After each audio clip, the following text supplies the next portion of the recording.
iQOO Neo 10 India का पहला ऐसा स्मार्टफोन है जिसमें हमें स्नैपड्रैगन 8s Gen 4 प्रोसेसर देने को मिला है और इसी रेंज में हमें पोको F7 भी देने को मिलता है। लेकिन Neo 10 को लेकर ना मुझे काफी ज्यादा उम्मीदें थी, जिसमें से कुछ चीजें तो मेरी उम्मीदों पर पूरा उतरी, लेकिन कुछ चीजें ऐसी हैं जिनको देखकर ऐसा लगता है कि इस फोन को अभी के अभी फेंक दूं। और उनमें से एक चीज है इसका डिजाइन। देखो, डिजाइन या फिर लुक्स यहाँ पर सब्जेक्टिव हो जाती है, लेकिन iQOO Neo 10 का मुझे यहाँ पर डिजाइन अच्छा लगा, लेकिन इसका कलर नहीं। हाँ, साथ में मैं पोको F7 भी कंपेयर करता रहूंगा ताकि आपको एक आइडिया मिल जाए। देखो, मेरे पास में रेड कलर का स्मार्टफोन है जिसका मैं इतना बड़ा फैन नहीं हूं, बट यहाँ पर टाइटेनियम कलर भी देखने को मिल जाता है और मैंने वही बाय करना था। तब जो टाइटेनियम कलर है वो सिर्फ 16 GB वाले वेरिएंट में ही अवेलेबल था, तो इसीलिए मुझे यही बाय करना पड़ा। लेकिन अपार्ट फ्रॉम कलर्स, अगर बात करें इसके साइज के बारे में, क्योंकि after all size matters, phone हाथ में काफी ज्यादा सॉलिड फील होता है, बिल्कुल किसी प्रीमियम फोन की तरह। लेकिन F7 की तरह इसमें मेटल फ्रेम या फिर ग्लास बैक नहीं है, जिसके कारण जो F7 है ये थोड़ी सी बेटर फील प्रोवाइड करता है। लेकिन इसकी यही बिल्ड क्वालिटी ना थोड़ी सी ज्यादा प्रॉब्लमेटिक भी हो जाती है, और ये चीज मैंने लास्ट वीडियो में एक्सप्लेन भी करी है कि कैसे ये एक काफी बड़ी प्रॉब्लम बन जाती है। खैर, फोन में सिर्फ IP रेटिंग 65 देने को मिलती है, इसमें IP66, 68 और इवन हम सबकी फेवरेट 69 यहाँ पर नहीं देने को मिलती है, जिसके कारण F7 थोड़ा सा ज्यादा ड्यूरेबल हो जाता है। लेकिन फिर भी मैं यहाँ पर बोलूंगा कि अगर कोई ब्रांड वारंटी में लिक्विड डैमेज को कवर नहीं कर रहा है तो आपको भी फोन को पानी में लेकर तैरने की कोई जरूरत नहीं है। खैर, ये तो थे इसके डिजाइन के कुछ पॉजिटिव, बट इसके कुछ नेगेटिव्स भी हैं। सबसे पहले तो इसे पोको F7 वाली बीमारी देखने को मिल जाती है, यानी कि बार बार गंदा होने की। अगर आप बिना कवर के फोन को यूज करोगे ना तो ये डेफिनेटली गंदा जल्दी ही हो जाता है और आपको ये बार बार साफ करना पड़ेगा। लेकिन ये बीमारी फिक्स करी जा सकती है अगर आप फोन के साथ आए कपड़े इसे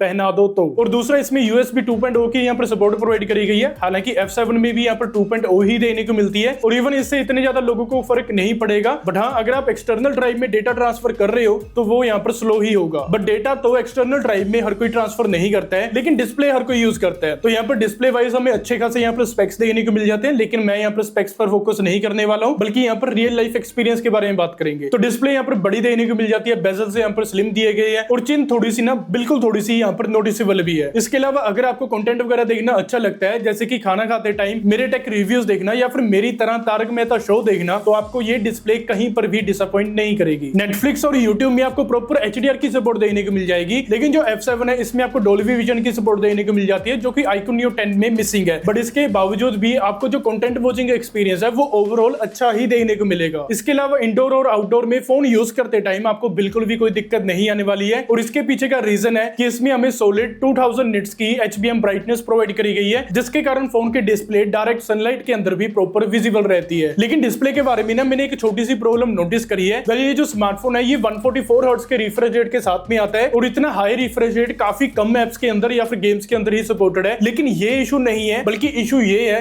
कि बाय डिफॉल्ट ये जो स्मार्टफोन है ना ये 90 हर्ट्ज पर ही एप्स वगैरह को रन करता है। लेकिन ये इशू फिक्स किया जा सकता है अगर आप सेटिंग्स में जाकर स्मार्ट स्विच की जगह पर फोर्स रिफ्रेश रेट अप्लाई कर दें। तो इससे क्या होगा, 120 हर्ट्ज पर सारी एप्स यहाँ पर रन करना स्टार्ट कर देंगी। आई थिंक स्मार्ट स्विच में ही बाय डिफॉल्ट यहाँ पर 120 हर्ट्ज ही होना चाहिए था, लेकिन फिर भी आप इसको फिक्स कर सकते हो। अभी अगर ओवरऑल डिस्प्ले क्वालिटी के बारे में बात करें ना तो डिस्प्ले क्वालिटी आपको काफी ज्यादा शानदार देखने को मिल जाएगी, और जो डिस्प्ले पैनल है ये आपको कहीं पर भी डिसअपॉइंट नहीं करेगा। लेकिन अभी अगर बात करें एक ऐसी चीज के बारे में जिसके लिए iQOO के फोन सबसे ज्यादा फेमस है, यानी कि इसकी परफॉर्मेंस के बारे में, देन परफॉर्मेंस वाइज ये स्मार्टफोन काफी ज्यादा इंटरेस्टिंग देखने को मिलता है। लेकिन साथ साथ मैं इसको कंपेयर करता रहूंगा पोको F7 के साथ में, ताकि आपको यहाँ पर एक क्लियर आइडिया हो जाए कि ये स्मार्टफोन परफॉर्मेंस वाइज कैसा परफॉर्म करता है। तो सबसे पहले इसमें हमें Snapdragon 8s Gen 4 processor, UFS 3.1 storage, 128 GB वाले वेरिएंट में, अबव वाले वेरिएंट्स में आपको UFS 4.1 देखने को मिल जाएगी। इसके अलावा LPDDR5X रैम टाइप है, और यहाँ पर इस कैटेगरी में पोको F7 यहाँ पर आगे निकल जाता है, क्योंकि इसका जो बेस वेरिएंट है ना वो ही UFS 4.1 और 256 GB वाले स्टोरेज वेरिएंट के साथ में आता है। लेकिन वही जो iQOO Neo 10 है इसके लिए आपको 2-3 हजार रुपए अलग से स्पेंड करने पड़ेंगे। खैर, day to day usages wise देखें ना, देन जो फोन है ये काफी ज्यादा फास्ट और स्नैपी फील होता है, आपको कोई लैग्स या फिर जिटर्स नहीं देखने को मिलेंगे डे टू डे यूजेस में। लेकिन अगर बात करें इसकी गेमिंग के बारे में, वैसे तो मैं गेमिंग इसमें काफी लंबे टाइम से कर रहा हूं, लेकिन फिर भी टेस्टिंग के लिए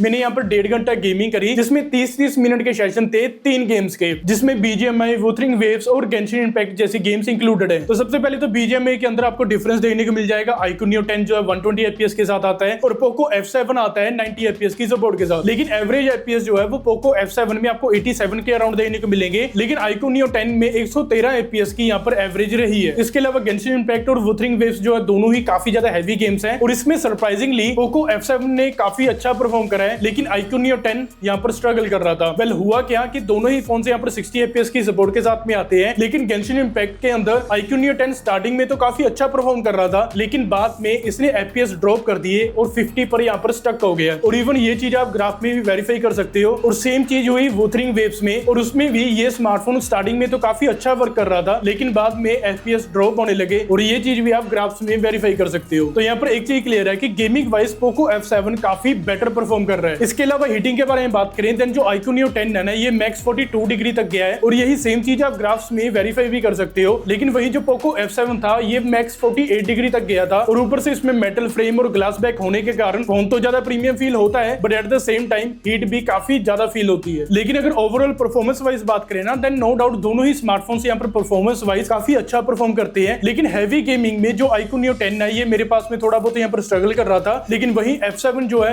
वो इस चीज में आगे निकल जाता है। और साथ में iQOO Neo 10 में आपको एक्स्ट्रा गेमिंग फीचर्स देने को मिल जाएंगे, और प्लस पॉइंट है इसमें हमें बाईपास चार्जिंग की भी सपोर्ट देने को मिल जाती है, जो कि पोको F7 में मिसिंग है। लेकिन अभी अगर बात करें लीस्ट इंटरेस्टिंग पार्ट के बारे में, देन वो है इसका सॉफ्टवेयर। कल इसमें हमें FunTouch OS 15 देने को मिल जाता है, जो कि है तो काफी ज्यादा स्मूथ, बट अभी जो है आउटडेटेड फील होता है, लेकिन फिर भी डे टू डे यूजेस में आपको काफी ज्यादा स्मूथ फील होगा, all thanks to 120 hertz refresh rate. और अगर इसकी सॉफ्टवेयर अपडेट पॉलिसी के बारे में बात करें, देन इसमें हमें 3 मेजर OS अपडेट्स और 4 साल की सिक्योरिटी अपडेट्स मिलेंगी। लेकिन यहीं पर पोको F7 थोड़ा सा आगे निकल जाता है, क्योंकि इसमें हमें 4 मेजर OS अपडेट्स मिलेंगी और 6 साल के सिक्योरिटी पैचेस। इसके अलावा फोन में आपको ब्लोटवेयर देखने को मिलेंगे, और कहीं कहीं पर आपको एड्स वगैरह भी देखने को मिलेगी, लेकिन आप इसको डिसेबल कर सकते हो, बस सिर्फ 2 मिनट का ही काम है। बट इसके सॉफ्टवेयर को लेकर ना एक काफी अच्छी अपडेट भी निकल कर आई है। वेल वीवो जो है ना वो FunTouch OS को बेटर बनाने के लिए काम भी कर रहा है, और हमें बहुत ही जल्द एक अपडेट देखने को मिलेगी जिसमें हमें ओरिजिन OS के कुछ फीचर्स भी देखने को मिलेंगे। इनफैक्ट ये जो अपडेट है ना ये हमें iQOO Neo 10 में भी देखने को मिलेगी। लेकिन अभी अगर बात करें छोटे बट मेजर फीचर्स के बारे में, जो कि है तो काफी छोटी छोटी चीजें, बट उनका जो इंपैक्ट है वो काफी बड़ा देखने को मिलता है। सबसे पहले तो यहाँ पर स्टीरियो स्पीकर्स की सपोर्ट है, जिनकी जो साउंड क्वालिटी है वो हमें अच्छी देखने को मिल जाती है। इसके अलावा फोन में सॉफ्टवेयर बेस्ड यहाँ पर कॉल डिटेक्शन देखने को मिलती है। हार्डवेयर बेस्ड यहाँ पर प्रोक्सीमिटी सेंसर नहीं है, हालांकि जो हार्डवेयर बेस्ड रहता है ना प्रोक्सीमिटी सेंसर, ये जनरली बेटर ही देने को मिलता है। इसके अलावा इन डिस्प्ले फिंगरप्रिंट सेंसर देखने को मिल जाता है, और ये उतना ही नीचे लगा है जितना आप लगे थे अपनी एक्स के। और साथ ही में इनका खुद का यहाँ पर डायलर देखने को मिल जाता है, तो आप रिकॉर्डिंग वगैरह कर सकते हो बिना किसी को पता लगाए। तो फाइनली अभी एक ऐसी चीज के बारे में बात कर लेते हैं जिसका हमें अभी आज के टाइम में ट्रेंड देखने को मिल रहा है, यानी कि मैसिव बैटरीज। तो यहाँ पर हमें 7000 mAh की यहाँ पर बैटरी देने को मिल जाती है, 120 वोल्ट की यहाँ पर फास्ट चार्जिंग सपोर्ट देने को मिल जाती है। लेकिन इसकी जो टेस्टिंग है ना ये मैंने काफी ज्यादा डिटेल्स में करी है, और इसका जो डेटा है मैं अभी आपके साथ में शेयर करता हूँ। तो सबसे पहले तो इस फोन ने मुझे हैवी यूजर्स में 9 घंटे का SOT प्रोवाइड करा है, लेकिन वही जो पोको F7 है सेम टेस्टिंग सेम मेथड्स के दौरान मुझे यहाँ पर 8 घंटे का SOT प्रोवाइड करा था, जबकि पोको F7 में यहाँ पर हमें बड़ी बैटरी देने को मिलती है iQOO Neo 10 के मुकाबले में। नो डाउट अगर आप मॉडरेट या फिर नॉर्मल यूजर्स रखोगे ना तो फोन जो है वो आपको आराम से 11 से 12 घंटे का SOT प्रोवाइड कर देगा। लेकिन फिर भी जो iQOO Neo 10 की जो मुझे ऑप्टिमाइजेशन है वो मुझे यहाँ पर स्लाइटली ज्यादा बेटर लगी, और क्योंकि फोन 120 वोल्ट की फास्ट चार्जिंग सपोर्ट के साथ में आता है, तो ये फोन को 0 to 100 जो है वो 1 घंटा या फिर 1 घंटा 10 मिनट के बीच बीच में फुल चार्ज कर देता है। तो फाइनली अभी हम लोग बात कर लेते हैं इसके कैमरा सैंपल्स के बारे में। बेसिकली ये दोनों स्मार्टफोन्स यहाँ पर गेमिंग स्मार्टफोन्स हैं, कैमरा सेंट्रिक स्मार्टफोन्स नहीं है, तो इसीलिए कैमरा वाइज मैं इतना ज्यादा डिटेल में नहीं जाऊंगा, बट स्टिल जो मैं आपको कैमरा सैंपल्स दिखाऊंगा ना उससे आपको क्लियर हो जाएगा कि कौन सा फोन किस कंडीशन में कैसा परफॉर्म कर रहा है। तो सबसे पहले तो यहाँ पर हमें डुअल रियर कैमरा सेटअप देखने को मिल जाता है, और फ्रंट में हमें 32 मेगापिक्सल का सेल्फी कैमरा देखने को मिल जाता है। तो सबसे पहले यहाँ पर आपको मैं iQOO Neo 10 के कैमरा सैंपल्स दिखा देता हूँ, इसके बाद में कुछ सैंपल्स दिखाऊंगा जिसमें iQOO और पोको को यहाँ पर कंपेयर करा गया है। तो ये कुछ कैमरा सैंपल्स लिए गए हैं इसका मेन कैमरा यूज करके, जिसमें फोटोज थोड़ी सी कंट्रास्टी निकल कर आ रही है, और ह्यूमन सब्जेक्ट में स्किन टोन्स अच्छे कैप्चर कर लेता है, बट स्किन को थोड़ा सा स्मूथ कर देता है। तो यहाँ पर शार्पनेस की मुझे यहाँ पर थोड़ी सी कमी फील हुई। इसके अलावा HDR काफी अच्छे से बैलेंस लेता है, और इवन बैकग्राउंड में आप देखोगे तो स्काई और क्लाउड्स भी काफी प्रॉपर्ली कैप्चर कर रहा है। अभी अगर पोर्ट्रेट मोड के बारे में बात करें, देन पोर्ट्रेट मोड में भी फोटोज अच्छी निकाल लेता है, और एज डिटेक्शन भी आपको ओवरऑल अच्छी ही देने को मिल जाती है। बट एक चीज ने मुझे काफी ज्यादा यहाँ पर डिसअपॉइंट करा, और वो है इसका फ्रंट कैमरा। फ्रंट कैमरा में स्किन टोन्स का ये कुछ और ही कर रहा है, और यहाँ पर मैं क्लियरली बोलूंगा कि iQOO को इसका फ्रंट कैमरा इंप्रूव करने की काफी ज्यादा जरूरत है। अभी ये जो चीज है ना ये सॉफ्टवेयर अपडेट के साथ में फिक्स करी जा सकती है, लेकिन अभी तक इतनी सारी अपडेट्स आ चुकी है, तो मुझे तो यहाँ पर कोई डिफरेंस नहीं देखने को मिला है। लेकिन अगर इसके कैमरास पोको के साथ में कंपेयर करें ना, तो Poco definitely front camera wise अच्छी फोटोज ले लेता है। अभी चाहे इसके बैक कैमरा से फोटोज इतनी ज्यादा इंप्रेसिव ना आए, बट फ्रंट कैमरा में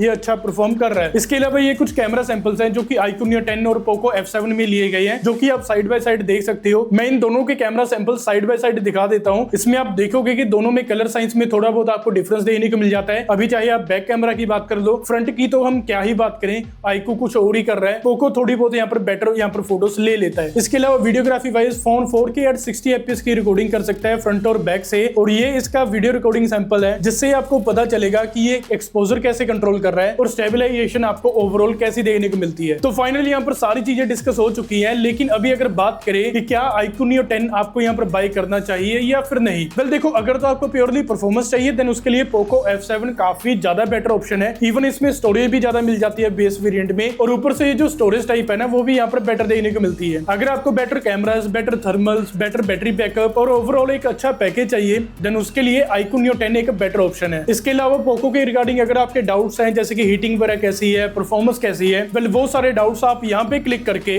क्लियर कर सकते हैं।